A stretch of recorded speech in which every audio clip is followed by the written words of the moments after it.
Good morning, dear student. Myself, Professor Kavita Kamerikar.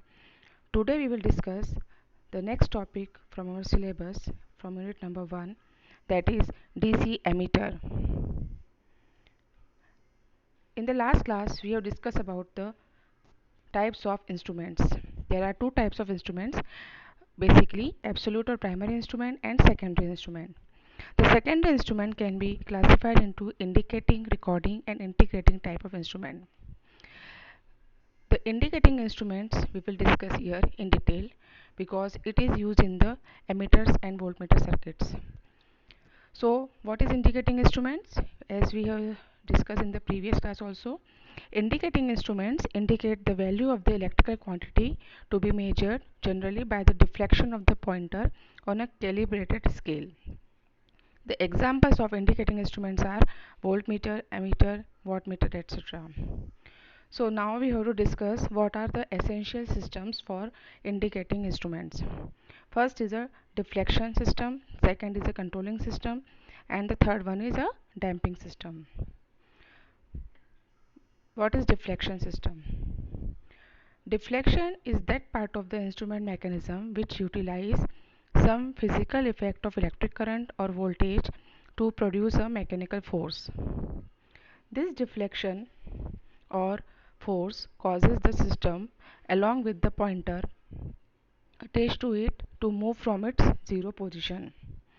Indicating instrument causes deflection to give the measure value, and the magnitude of the deflection force depends upon the value of the electrical quantity to be measured.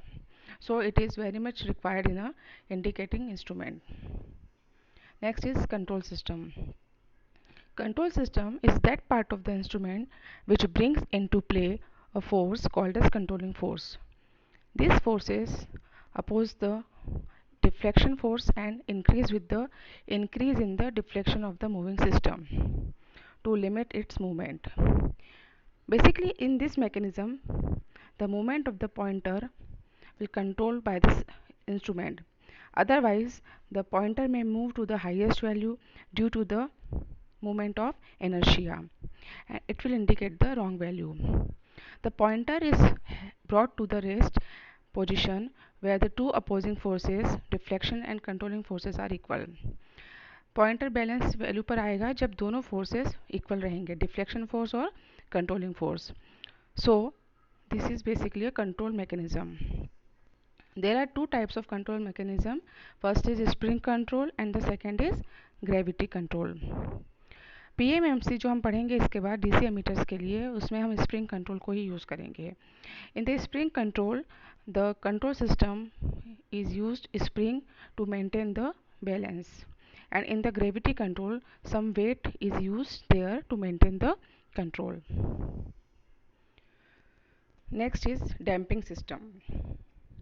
Damping system is that part of the instrument which provides damping force to damp the oscillations of the pointer before come to a rest.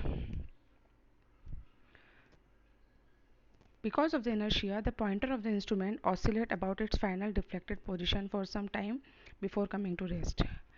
जब भी यहाँ पर हम deflection देखेंगे, अगर वहाँ पे damping system use नहीं हो रहा है, so the pointer will do the oscillation across the final deflected value. इस ऑसिलेशन के कारण हमें फाइनली जो वैल्यू मिलना थी वो वैल्यू एकदम ना मिलके थोड़ा टाइम डिले के बाद मिलेगी. So this causes the waste of the time in taking reading. Thus, damping force act as a brake to prevent the oscillations of the moving system and brings the pointer to its final deflected position quickly. If damping is not used, what will happen?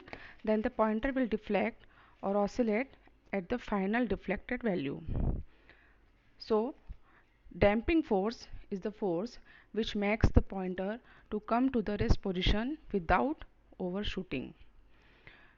It means कि जब भी हमें यहाँ पे major करना है value को, तो it should be very accurate and it very without any time delay. So the damping will perform this action. There are different types of damping. So depending upon, there are three types of damping instrument. As we can see from the diagram also, first is critical damp.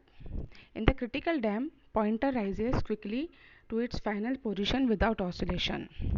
As we can see from the graph here, in the critically damped signal, the signal's value are reached to its final deflection value very quickly, as we can see from the diagram also. In the underdamped instruments, oscillations of the system will not be completely prevented. जैसे कि हम देख सकते हैं diagrams में under dam system का जो बना हुआ है इसमें हमें ऑसिलेशन दिख रहे हैं. There are very fluctuation before going to the final deflection value. So it is a under damped system. Third type of instrument is over damp. In over damp, the response of the system is very slow and lethargic.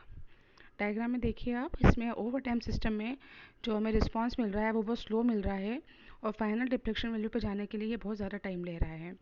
So the system response is very slow. So there are 3 types of damping instrument. फिर से एक बार revise कर लेते हैं. इसे हम critically damp में क्या रहेगा कि एकदम से पॉइंटर जो रहेगा वो क्विकली फाइनल वैल्यू पे पहुंच जाएगा without any oscillation. Under damp में क्या रहेगा, वहाँ पे ऑसिलेशंस मिलेंगे without before reaching to the final deflection value. और ओवर डैम्प में ऑसिलेशंस तो नहीं मिलेंगे but in this the system response is very slow. So there are 3 types of damping. अब हम सिस्टम्स में इंस्ट्रूमेंट्स में डैम्पिंग कैसे यूज़ करते हैं, कैसे एम्प्लॉय करते हैं. So there are 3 methods of damping. First is air friction damping, second is eddy current और electromagnetic damping, and third is fluid friction damping. The second one, that is the eddy current or the electromagnetic damping, is used in the indicating instrument mostly. So we will discuss it in detail when we discuss the working of instrument. So let's start with the types of instruments used as ammeter and voltmeter. Basically, there are 2 types of instruments that are used as ammeters and voltmeter. First one is permanent magnet moving coil type. It is also called as PMMC. And the second one is moving iron type, that is called as MI. PMMC is most commonly used instrument in DC measurement.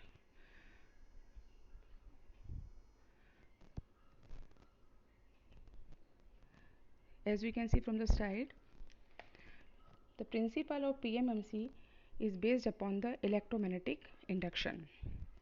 It works like a motor. The motor action is produced by the flow of a small current through a moving coil which is positioned in the field of a permanent magnet. Basically, the concept of PMMC is based on the D'Arsenal galvanometer. The D'Arsenal principle or the galvanometer is shown here in the figure. This galvanometer uses a spring-loaded coil through which the measured current flows. यहाँ पे हम देख सकते हैं coil है बनी हुई है, 2 यहाँ पे मैग्नेट रखे हुए हैं, north pole south pole indicate हो रहा है यहाँ पर, and the moment of the deflection on the calibrated scale will give the measured value. The coil is basically a rotor. It is in a nearly homogeneous field of a permanent magnet and moves in a rotary fashion. यहाँ पे coil क्या काम कर रही है, यहाँ पे coil एक रोटर का काम कर रही है जो कि मूव करेगी इन अ मैग्नेटिक फील्ड. यहाँ पे 2 मैग्नेट्स लगे हैं, इनकी मैग्नेटिक फील्ड में ये मूव करेगी. The amount of rotation is proportional to the amount of current flowing through the coil. A pointer attached to the coil indicates the position of the coil on a scale calibrated in terms of current and voltage. Okay तो यहाँ पर हमने क्या देखा, यहाँ पे 2 magnet रखे हुए हैं, इसके बीच में कॉइल है. वो कॉइल क्या काम कर रही है, मूवमेंट यहाँ प्रोवाइड करेगी और इस मूवमेंट के साथ ही यहाँ जो पॉइंटर लगा हुआ है ये इस स्केल पर मूव करेगा. तो जहाँ पर भी ये पॉइंटर इंडिकेट करेगा this will give you the calibrated value of the current और वोल्टेज जो भी हमें मेजर करना है. But the PMMC instrument responds to DC current only. Because it has almost linear calibration. तो यहाँ पर हम एसीज को, एसी करंट या एसी वैल्यूज़ को मेजर नहीं कर सकते हैं। So the scale is linearly calibrated here. So it is the D'Arçon-Novel principle on which the PMMC instrument works. Now we will start with the PMMC. What is the difference between the D'Arçon-Novel principle and PMMC instrument? In the D'Arçon-Novel we use a simple magnet, whereas in PMMC we use a permanent magnet in the shape of a horseshoe. In this instrument we have a coil suspended in the magnetic field of a permanent magnet in the shape of a horseshoe. The principle of operation for PMMC is that when a current carrying conductor is placed in a magnetic field, it experiences a force and tends to move in the direction as per Fleming's left hand rule. आप सभी लोगों ने Fleming's left hand rule पढ़ा ही होगा, तो वही rule यहाँ पे अप्लाई होगा PMMC के लिए. What is Fleming left hand rule? If the first and the second finger and the thumb of the left hand are held so that they are at right angle to each other, then the thumb shows the direction of the force, the first finger shows the direction of the magnetic field, and the second finger shows the direction of the current in the wire. So PMMC instrument use this principle for its working. Now the construction or the working of the PMMC और the D'Arçon-Novel instrument. जैसा कि अभी हमने D'Arçon-Novel में देखा हुआ है diagram में, सेम डायग्राम यहाँ पर भी रहेगा. The only difference is that यहाँ पे हम दो परमानेंट मैग्नेट यूज़ करेंगे जिसका कि शेप कैसा रहेगा, हॉर्स शू शेप रहेगा. बाकी यहाँ पे स्केल हमारी लीनियरली कैलिब्रेटेड है क्योंकि हमें डीसी करंट्स भी मेजर कर रहे हैं यहाँ पर. So scales will be linearly calibrated. Linear calibration का क्या मतलब होता है? इट मीन्स दैट जितना डिफरेंस 0 से 10 के लिए होगा उतना ही डिफरेंस 10 से 20 के लिए होगा, उतना ही डिफरेंस 20 से 30 के लिए होगा. यानी कि same divisions will be provided for each difference. This is called as linear calibration. Here the PMMC instrument consist of a copper coil. जैसे कि हम देख सकते हैं यहाँ पर there is a copper coil suspended between permanent magnet and the pointer attached to the coil over non-magnetic coil former deflects over a calibrated scale, and this indicates the current in the coil. When current flows in the coil, the developed electromagnetic torque causes the coil to rotate. The electromagnetic torque is counterbalanced by a mechanical torque of the control spring attached to the movable coil. यहाँ पर हम जैसे कि देख सकते हैं कि यहाँ पर एक स्प्रिंग लगी हुई है जो कि एक फोर्स क्रिएट करेगी. यहाँ पे दो टाइप के फोर्स आएंगे, एक इलेक्ट्रोमैग्नेटिक टॉर्क आएगा और दूसरा आएगा mechanical torque, and this will counter balance each other and the pointer will deflect. The balance of the torque or the balance of the forces produce the deflection of the pointer against a fixed reference value of the scale. Next is the construction. The construction consists of a coil of thin wire mounted on an aluminum frame. देखिए जैसे diagram में भी देख सकते हैं हम, यहाँ पे एक स्प्रिंग्स लगी हुई है, पॉइंटर लगा हुआ है यहाँ पे. ये इसका इंटरनल स्ट्रक्चर है. देयर इज आयरन कोर जहाँ से हम परमानेंट मैग्नेट को कनेक्ट करेंगे. यहाँ पे हॉर्स शू मैग्नेट लगा हुआ है. Upper spring and the lower springs are there. So this is the construction. You have to go through only for this diagram for the reference only, but in exam you have to draw this particular diagram if it is asked there. This is the basic diagram of PMMC. So construction is a coil of thin wire mounted on an aluminum frame positioned between the poles of a U-shaped permanent magnet. U-shape मतलब कि horseshoe के लिए हम U लगाते हैं वहाँ पर, which is made up of a magnetic alloy like alnico. The coil, which carries a current, has to be measured, moves in a strong magnetic field produced by a permanent magnet, and a pointer is attached to the spindle which shows the measure value. यहाँ पे जो coil रहेगी वो permanent magnet field में move करेगी, वो rotor का काम करेगी और उसके कारण जो मूवमेंट होगा वहाँ पे दो फोर्स काम करेंगे, एक इलेक्ट्रोमैग्नेटिक फोर्स और एक स्प्रिंग का मैकेनिकल फोर्स। दोनों फोर्स एक दूसरे को बैलेंस करेंगे और जब वो बैलेंस होगा उस समय पॉइंटर मेजर्ड वैल्यू को इंडिकेट करेगा या उस समय उसमें डिफ्लेक्शन प्रोड्यूस होगा। It is the basic principle of PMMC. Then working of PMMC. When a current flow through the coil, it generates a magnetic field which is proportional to the current in case of an ammeter. अगर हमें वहाँ पे current measure करना है तो जितना current वहाँ flow हो रहा है कॉइल से वहाँ पर उस इंडिकेटर से हमें वो शो होगा वहाँ पे, this is proportional to the current. There are three types of forces we can say there is produced in the PMMC. First is the deflecting torque. The deflecting torque is produced by the electromagnetic action of the current in the coil and the magnetic field. वहाँ पे जो coil हमने रखी हुई है उसमें जो current flow हो रहा है और जो परमानेंट मैग्नेट वहाँ पे एग्जिस्ट कर रहे हैं उन दोनों के बीच में जो भी फोर्स वहाँ पे डेवलप होगा this is called as the deflecting torque. Second is the controlling torque. The controlling torque is provided by two phosphorus bronze flat coil helical springs. These springs serve as a flexible connection to the coil conductor. जैसे कि हमने पहले भी discuss किया था एक control वहाँ पे हमें देना ज़रूरी है, नहीं तो क्या रहेगा कि जो हमारा पॉइंटर रहेगा वो एकदम से हाईएस्ट पोजीशन पे पहुँच जाएगा और हमें सही वैल्यू नहीं मिलेगी. इसलिए वहाँ पे कंट्रोलिंग फोर्स या कंट्रोलिंग टॉर्क देना बहुत ज़रूरी है जो कि स्प्रिंग्स के थ्रू हम उसको प्रोवाइड करेंगे. यहाँ पे हम स्प्रिंग कंट्रोल को यूज़ कर रहे हैं. And the third one is damping.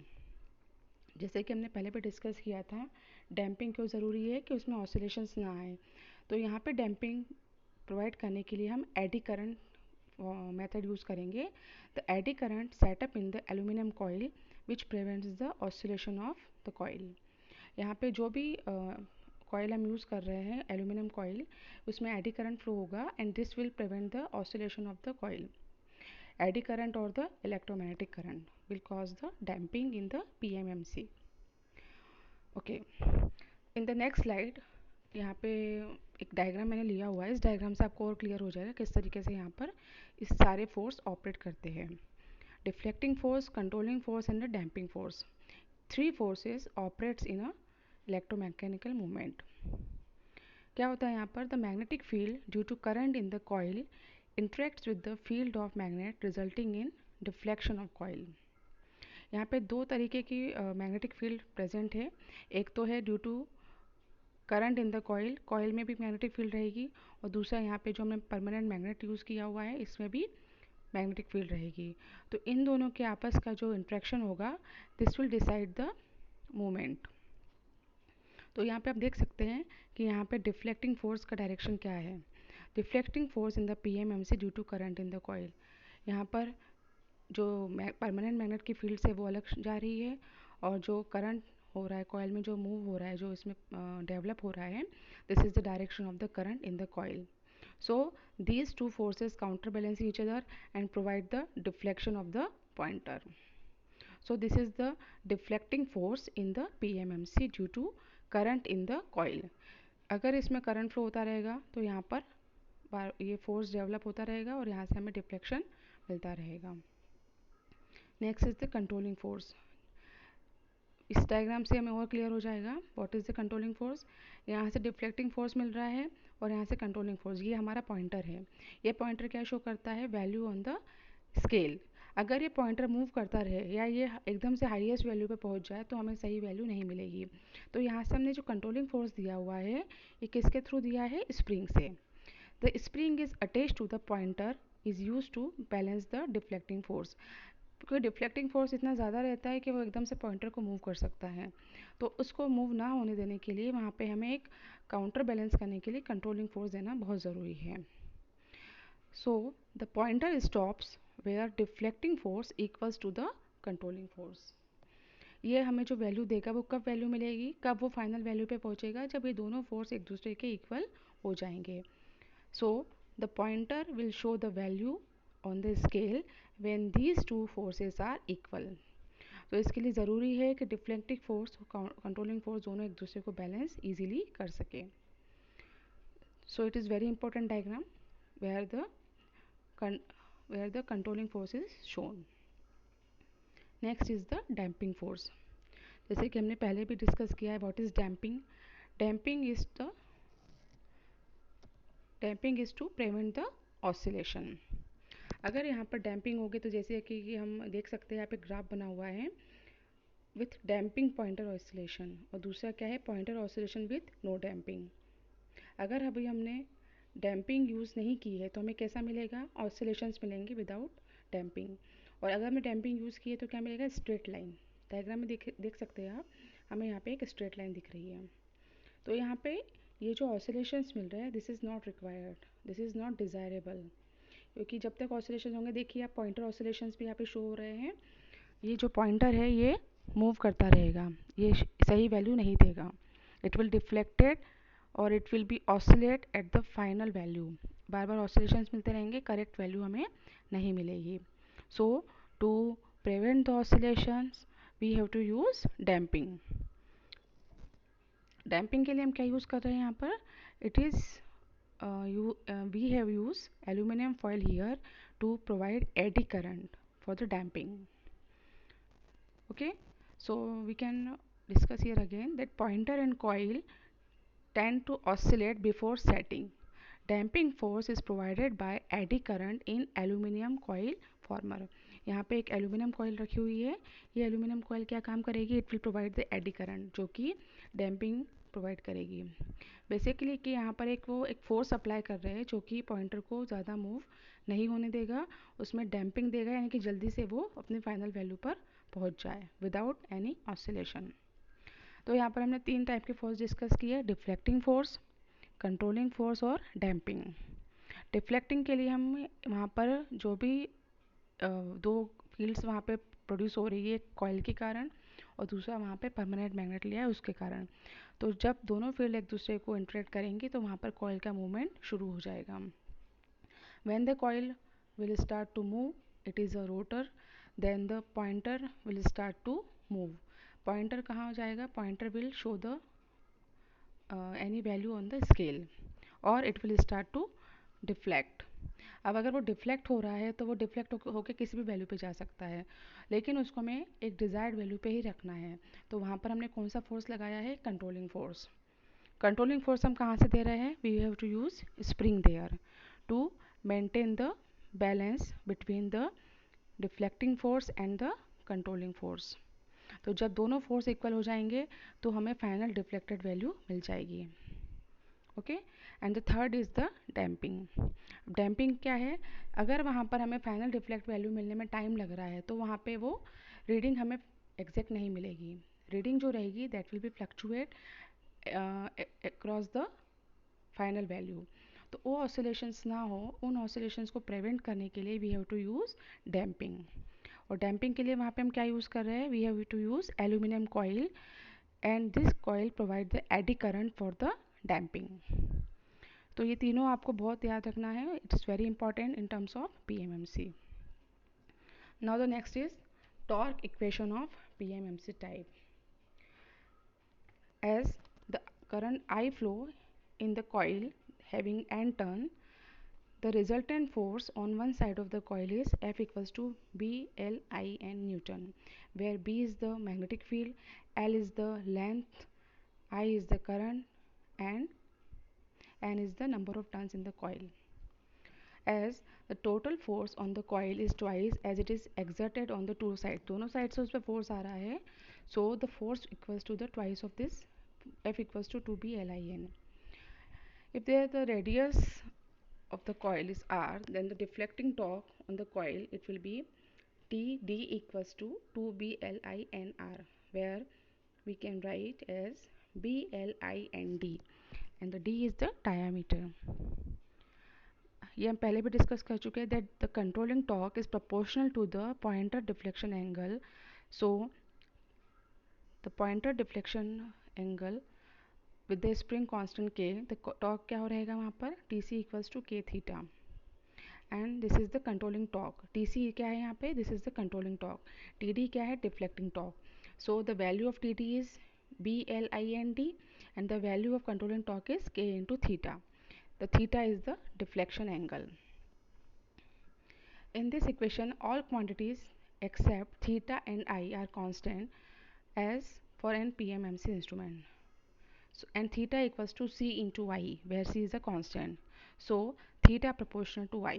जैसा कि हमने पहले भी डिस्कस किया था, जो यहाँ पे डिफ्लेक्शन मिलेगा that is proportional to the current flow in the coil. Same is here. The scale of the PMMC instrument is linear as theta proportional to I. इसलिए यहाँ पर हम linear calibrated scale यूज़ करते हैं because theta is proportional to the current flowing through the coil. जितना वहाँ पे angle मिलेगा डिफ्लेक्शन का वो किसके प्रोपोर्शनल रहेगा? करंट के प्रोपोर्शनल रहेगा. ओके और इसके बाद हमने ये भी डिस्कस किया हुआ है कि हमें डिफ्लेक्शन कब मिलेगा, कब पॉइंटर हमारा रेस्ट पोजीशन पे मिलेगा, जब TC is equals to TD, when the deflecting force is equals to the controlling force. अब इन दोनों इक्वेशंस को अगर हम इक्वेट करके सेम इक्वेट करेंगे तो यहाँ से हमें वैल्यू मिलेगी आई की. तो I equals to K theta upon B into L into N into D. So this is the torque equation of the PMMC instrument. Next is galvanometer. Basically, galvanometer is essentially a PMMC instrument designed to be sensitive to very low level current. It has zero scale at the center for both the direction of currents. जो हमने D ऑर्सोनोवल principal पहले discuss किया था वो basically basic galvanometer का principal है. जो basic galvanometer होता है वो डी ऑर्सोनोवल पर ही काम करता है और PMMC भी एक गैल्वेनोमीटर ही है जिसको कि हम एमीटर्स में और वोल्ट मीटर्स में यूज़ करते हैं. गैल्वेनोमीटर्स are oftenly used to detect zero current or the voltage rather than to measure current or voltage, and it is referred to as null detector.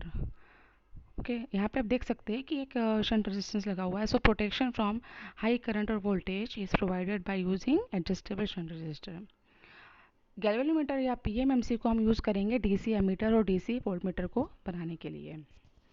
So the next is application of PMMC. Following two are the main applications of PMMC type instrument. जैसे कि हमने पहले भी discuss किया है PMMC किस पे काम कर सकता है? DC वैल्यूज़ पे काम कर सकता है. So there are two types of instrument which can be designed with the help of the PMMC, DC ammeter and DC voltmeter. अब PMMC होता क्या है? PMMC is permanent magnet moving coil type instrument. इस instrument को लेके हम DC ammeter बना सकते हैं, इसी इंस्ट्रूमेंट को लेके हम DC वोल्टमीटर भी बना सकते हैं. So first is DC ammeter. क्या होता है ammeter? Ammeter is current measuring instrument and is connected in series. जैसे कि आप डायग्राम में देख सकते हैं ये जो ब्लॉक शो कर रहा है this is the ammeter. Ammeter में क्या लगा हुआ है? गैल्वेनोमीटर लगा हुआ है और एक शंट रेजिस्टेंस लगा हुआ है. This whole block shows the ammeter. जैसा कि आपने प्रैक्टिकल में भी देखा होगा एक पूरा एमीटर हम कहाँ लगाते हैं? सीरीज में लगाते हैं. सो the ammeter is connected in always series with the voltage supply. To avoid the effect of circuit current, ammeter resistance should be low. Ammeter का रेजिस्टेंस कम होना चाहिए तभी वो सर्किट करंट को इफेक्ट नहीं करेगा. PMMC is a DC emitter but maximum pointer deflection is produced by very small current and its coil can bear only small current. Basically यहाँ पे हो क्या रहा है? अगर हम ज़्यादा करंट हमें मेजर करना है तो ज़्यादा अगर हमने शंट रेजिस्टेंस यूज़ नहीं किया तो पूरा करंट कहाँ से जाएगा? थ्रू द PMMC जो कि गैल्वेनोमीटर से शो हो रहा है. यहाँ पे G से लिखा हुआ है. यहाँ पे G में क्या लगा हुआ है? यहाँ पे PMMC टाइप इंस्ट्रूमेंट लगा हुआ है. तो अगर हम करंट मेजर कर रहे हैं और बहुत हाई वैल्यू यहाँ से हमें मेजर करना है तो जैसे यहाँ पे वोल्टेज अप्लाई करेंगे the current will be very large and it will flow through the PMMC only. अब PMMC से अगर हमें ज़्यादा करंट फ्लो करना है तो हमें कॉइल का साइज़ भी बढ़ाना पड़ेगा, पर यहाँ पे हम कॉइल का साइज़ ज़्यादा नहीं बढ़ा सकते. हमें स्मॉल साइज़ में ही PMMC को डिज़ाइन करना है. सो the size of the coil is very small, so it can bear only small current. So यहाँ पर हमें क्या डिज़ाइन करना है, यहाँ पे हमें शंट रेजिस्टेंस एक डिज़ाइन करना है जो कि कहाँ लगेगा, इसके पैरेलल में लगेगा. जो भी PMMC हम यहाँ पे यूज़ कर रहे हैं, G जिसको हमने लिखा हुआ है, shunt resistance will be connected in parallel with the galvanometer. So इसका रेजिस्टेंस क्या रहेगा, बहुत कम रहेगा in comparison of the PMMC. तो मैक्सिमम करंट कहाँ से फ्लो हो जाएगा, शंट रेजिस्टेंस से, और बहुत कम करंट कहाँ से फ्लो होगा, गैल्वेनोमीटर से. सो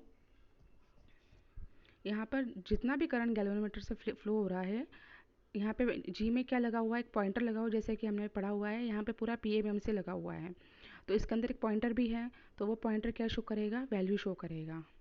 लेकिन अब मैक्सिमम करंट तो हमारा रेजिस्टेंस से जा रहा है और बहुत कम करंट इससे जा रहा हुआ है, गैल्वेनोमीटर से जा रहा है. सो हमें इस स्केल को क्या करना पड़ेगा, कैलिब्रेटेड करना पड़ेगा. We have to calibrated, we have to do a calibration to read the current range, क्योंकि maximum current is flowing through the shunt resistance because it is having very low value and the galvanometer is connected having very high value of resistance to maintain the size of the coil. तो जितना भी current हमें मिलेगा इस वाली branch में, galvanometer में, वही करंट डिफ्लेक्शन में शो होगा. लेकिन हमें स्केल को पहले से कैलिब्रेट करना पड़ेगा जिससे कि हमें फुल स्केल का डिफ्लेक्शन वहाँ पर मिल जाए. बेसिकली यहाँ पर हम क्या कर रहे हैं कि जो भी हम करंट देंगे उस करंट को हम यहाँ पे मेजर करेंगे गैल्वेनोमीटर से, और उसके लिए हमें स्केल को इस तरीके से कैलिब्रेट करना है कि हमें शंट रेजिस्टेंस की वैल्यू मालूम होनी चाहिए कि कितना करंट यहाँ से फ्लो हो रहा है, और उसी हिसाब से हम यहाँ पे स्केल को कैलिब्रेट करेंगे. So here the circuit of ammeter, PMMC instrument is connected here and the shunt resistance is connected in parallel. ये बहुत ध्यान रखने वाली बात है कि शंट रेजिस्टेंस जो है इसकी वैल्यू बहुत कम रहेगी और PMMC इंस्ट्रूमेंट की वैल्यू, रेजिस्टेंस की वैल्यू ज़्यादा रहेगी. When PMMC is used as an ammeter, except for a very small current range, the moving coil is connected across a suitable low resistance shunt so that only a small part of the main current flows through the coil. Okay. Next is the shunt consists of number of thin plates made up of a alloy metal which is usually magnetic and has a low temperature coefficient of resistance that is fixed between two massive blocks of copper. अब जैसे कि एक diagram मैंने यहाँ पे फिर दिया हुआ है, वो पहले भी डायग्राम जो पढ़ा था वो भी सेम है और यहाँ पर भी वही डायग्राम है. थोड़ा सा आपको इससे और क्लियर हो जाएगा इसका कंसेप्ट. ये जो बेसिक मीटर लगा हुआ है, this is the PMMC type instrument. उसके साथ हमने यहाँ पे पैरेलल में एक शंट रेजिस्टेंस लगाया हुआ है. तो जब भी यहाँ पर हम सप्लाई प्रोवाइड करेंगे तो करंट फ्लो होगा I. वो करंट कैसे डिस्ट्रीब्यूट होगा, एक जाएगा शंट रेजिस्टेंस में और एक जाएगा PMMC टाइप इंस्ट्रूमेंट में. ओके. सो RSH की वैल्यू बहुत कम है तो यहाँ से करंट ज़्यादा फ्लो होगा और PMMC से करंट कम फ्लो होगा. जब यहाँ से करंट फ्लो होगा PMMC से, दैट इज़ IM की वैल्यू बहुत कम है और जो डिफ्लेक्शन मिलेगा हमें that is proportional to the value of IM, क्योंकि यहाँ पर जो कॉइल लगी है उसमें से कितना करंट फ्लो हो रहा है, IM फ्लो हो रहा है. तो यहाँ पर हमें स्केल को कैलिब्रेटेड करना पड़ेगा जिससे कि हम कंप्लीट करंट जो कि यहाँ पे हमने अप्लाई किया था वो मेजर कर सके. So this is the basic concept of ammeter. Okay, there is one numerical on DC ammeter. Question is, an ammeter has an PMMC with a coil resistance of RC equals to 199 ohm, full scale deflection current of 0.2 milliampere, shunt resistance RS equals to 1 ohm. So you have to find current of the ammeter at full scale deflection and at half scale deflection. देखिए question में क्या क्या दिया हुआ है आपको. Full scale deflection पे current कितना मिल रहा है हमें, 0.2 milli ampere. So at that time what is the value of the voltage here, RC into IC. RC is the resistance that is given here 199 ohm. RC क्या है, coil resistance, and the current is 0.2 milliampere. So voltage is 3.98 millivolt. What is IS? IS is the current through the shunt resistance, that is VC upon RS. अब देखो यहाँ पे RS की value कितनी कम ली हुई है, ओनली 1 ओम. तो मैक्सिमम करंट कहाँ से फ्लो होगा, आई से फ्लो हो जाएगा। तो इसकी वैल्यू आ रही है 3.98 milli ampere. So the total current will be I S plus I C. तो कॉइल से कितना करंट फ्लो हो रहा था, 0.2 मिली एम्पियर, और शंट से कितना करंट फ्लो हो रहा है, 3.98 milli ampere. So the total current in the circuit is 4.18 milli ampere. तो यहाँ से आप ये क्लियर कर सकते हैं कि जो कॉइल से करंट मूव होगा, जो फ्लो होगा, उसकी वैल्यू कम रहेगी, और जो शंट से करंट फ्लो होगा उसकी वैल्यू ज़्यादा रहेगी। तो हम कैलिब्रेशन करेंगे यहाँ पर to find out the full current of the circuit, complete current in the circuit. So I equals to I S plus I C. अब अगर हाफ स्केल डिफ्लेक्शन पे हमें निकालना है तो हाफ स्केल डिफ्लेक्शन क्या हो जाएगा, अगर full scale deflection 0.2 milli ampere है तो half scale is 0.1 milli ampere. Similarly VC निकाला, then IS is the shunt resistance current and the I is the total current. So it comes now 2.09 milli ampere. तो half scale deflection करके हम यहाँ पे ज़्यादा values को major कर सकते हैं in comparison of full scale. No next topic is swamping resistance. Swamping resistance क्या होता है, यहाँ पे जैसे कि डायग्राम में आपने देखा, यहाँ पे एक RSW लिखा हुआ है, this is the swamping resistance. To reduce the temperature effect, a swamping resistance is connected in series to the galvanometer. So यहाँ पे equivalent coil resistance कितना हो गया, RSW पर प्लस RC। यहाँ पे टेम्परेचर इफेक्ट को नलीफाई करने के लिए हम एक स्वैम्पिंग रेजिस्टेंस लगाएंगे, जिससे कि थोड़े से जो एरर्स वहाँ पे आ रही है due to the change in the temperature वो यहाँ पर नहीं आएंगी। Moving coil is made of thin copper wire whose resistance changes significantly with temperature that cause errors in the results. So to reduce this effect of temperature, we have to use swamping resistance in series with the coil. तो स्वैम्पिंग resistance जो हम use करते हैं यहाँ पर, it is made of manganin और constantan which has extremely low temperature coefficient. If swamping resistance is 9 times coil resistance, then 1% change in the RC will result in 0.1% change in the equivalent coil resistance. So temperature effect को nullify करने के लिए या minimise करने के लिए हम स्वैम्पिंग resistance को यूज़ करते हैं. Now the next application of DC volt meter. जैसे कि हमने अभी मीटर देखा, वैसे ही यहाँ पे वोल्ट मीटर में भी हम देख सकते हैं PMMC टाइप इंस्ट्रूमेंट लगा हुआ है. द ओनली डिफरेंस कि यहाँ पे जो शंट रेजिस्टेंस हमने लगाया हुआ है वो सीरीज़ में लगाया हुआ है in the series with the PMMC. Volt meter कहाँ अप्लाई होता है, हमेशा पैरेलल में लगता है. किसी भी सर्किट में वोल्ट मीटर को हम कहाँ लगाएंगे, पैरेलल में लगाएंगे. तो देखिए यहाँ पे जो वोल्टेज हम यहाँ पर दे रहे हैं V, the volt meter is connected in parallel with the voltage V, जिसको कि हमें मेजर करना है.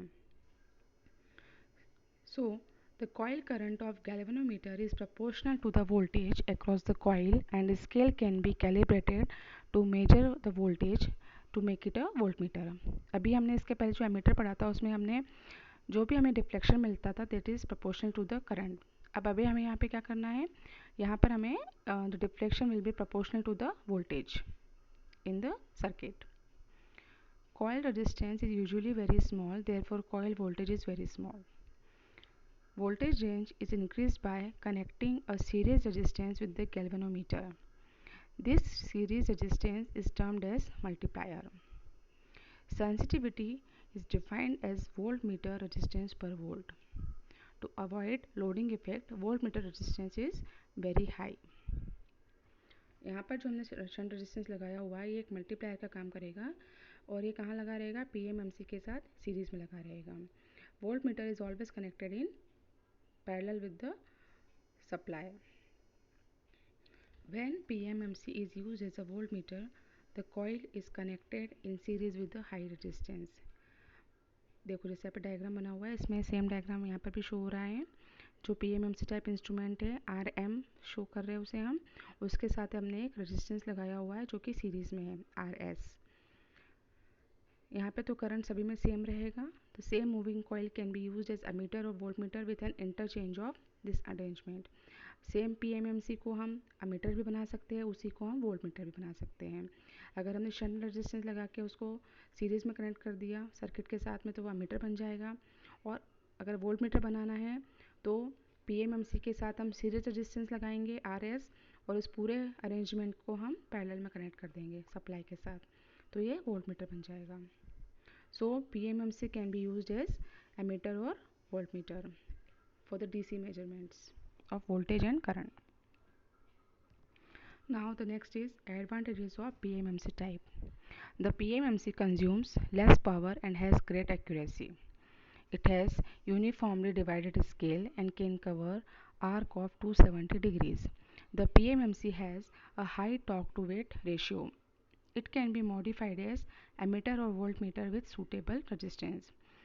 जैसे कि अभी मैंने डिस्कस किया था कि हम PMMC से अमीटर भी बना सकते हैं, वोल्ट मीटर बना सकते हैं, बस हमें रेजिस्टेंस को चेंज करना रहेगा। अमीटर में वो लगेगा पैरेलल में और वोल्ट मीटर में वो लगेगा सीरीज़ में। It has efficient damping characteristic and is not affected by stray magnetic field and it produces no losses due to hysteresis. यहाँ पे हिस्टेरेसिस वाली प्रॉब्लम भी नहीं आएगी। The next is disadvantages of PMMC type. The only disadvantage, or we can say the main disadvantage, is that it can be only used in DC supply, as the reversal of current produces reversal of torque on the coil. अगर हम यहाँ पे AC current को देंगे तो यहाँ पर हमें आउटपुट सही नहीं मिलेगा। यहाँ पे हम DC मेजरमेंट्स के लिए इसको यूज़ कर सकते हैं। It is very delicate and sometimes uses AC circuit with a rectifier. अगर हमें AC करंट या AC वोल्टेज को मेजर करना है so we have to use a rectifier. The rectifier will convert AC value to DC value and then we can use PMMC there. It is costly as compared to moving coil iron instruments. जैसे कि हमने पहले slide में देखा था दो type के instruments थे PMMC और moving iron. So PMMC is costly as compared to moving iron instruments. It may show error due to loss of magnetism of permanent magnet. ये केस वहाँ पे हो सकता है अगर वहाँ पर कोई प्रॉब्लम हो जाए मैग्नेटिक इफेक्ट में और परमानेंट मैग्नेट तो वहाँ पर ये प्रॉब्लम हो सकती है. So it's all about the PMMC type instrument. We have discuss PMMC type instrument working principle, its construction, its basic concept, damping force, controlling force, deflecting force, then torque equation. After that the application of PMMC in DC ammeter and DC voltmeter, design of DC ammeter, design of DC voltmeter, and advantages and disadvantages of PMMC. So you have to go through all these slides to get complete knowledge of it. It's all about this. Okay, thank you.